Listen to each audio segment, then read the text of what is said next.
ایک سوال ہے اصل میں جس وجہ سے رکے سے بڑی معقول ہو جاتی ہے. ابھی رکے رہے ہیں جب ہندوستان کے دوست جو نوجوان یا دوسرے تشریف لائے ہوئے ہیں ان کا حق ختم ہو جائے گا اور پھر وقت ہوا تو پھر آپ کو بلا لوں گا. ورنہ آپ تو آتے رہتے ہیں ہندوستان بھی میں جرمنی جاتا رہتا ہوں. ان کا پہلا حق ہے. نہیں اصول یہ میں سمجھ گیا بس بلا کر لگے سمجھیے.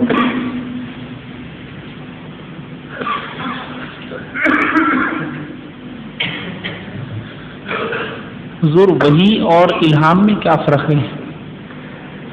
وحی جو ہے وہ مانن الہام کے مشابہ ہے اور نہیں مانن کوئی تفریق ہو سکتی ہے لیکن عملاً فی الحقیقت یہ دونوں لفظ ایک ہی مضمون پر حاوی ہیں.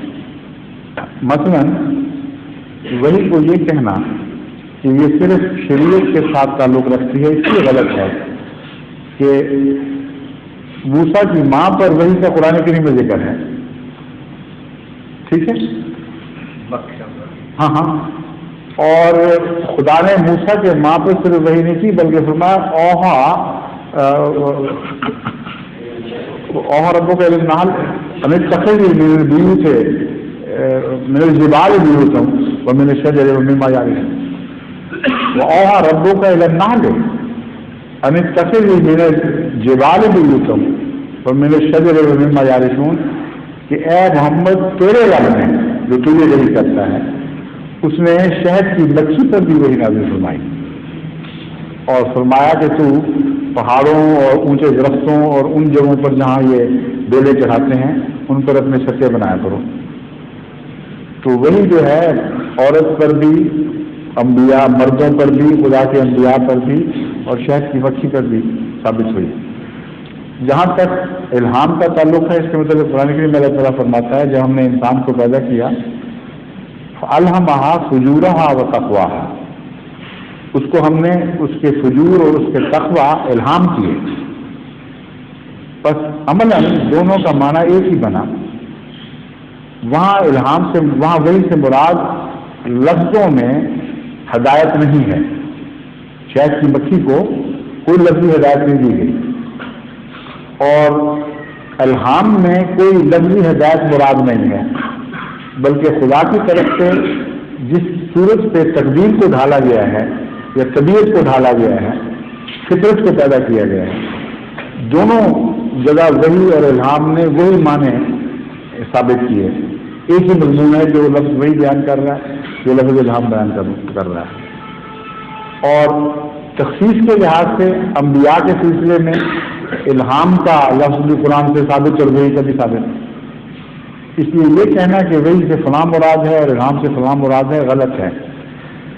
لیکن لفظی معنوں میں فرق ہے. اوہا سے مراد ہوتا ہے اشارہ کرنا اور مضمون کو کسی دوسری کی طرف اس طرح منتقل کر دینا کہ ضروری نہیں کہ لفظوں کا سہارا ہو. الہامہ کا عموماً مطلب یہ لیا جاتا ہے لفظوں میں بیان. لیکن قرآن کریم میں سے ثابت ہے کہ لفظ الہام بغیر لفظوں کے استعمال کے بھی ثابت ہے اور عملاً اس کا مطلب اشارہ کرنا ہی بنتا ہے. تو وہ گرامیرین مختلف فرق بتاتے ہیں لیکن قرآن کریم میں دونوں کا استعمال ان معنوں میں ہوا ہے کہ وہ فرق باقی نہیں رہتا اور عملاً ایک ہی چیز کے دو نام ہیں. اسی لیے مولوی جب حضرت مسیح علیہ السلام کے متعلق وحی کا لفظ سنتے ہیں تو بہت بدکتے ہیں. کہتے ہیں وحی تو انبیاء سے تعلق رکھنے والی بات ہے.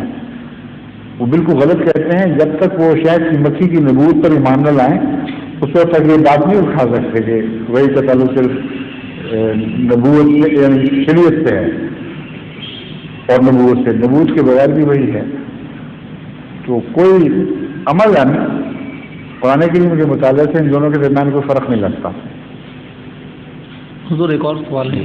ظہور مہدی آخر زمان ہے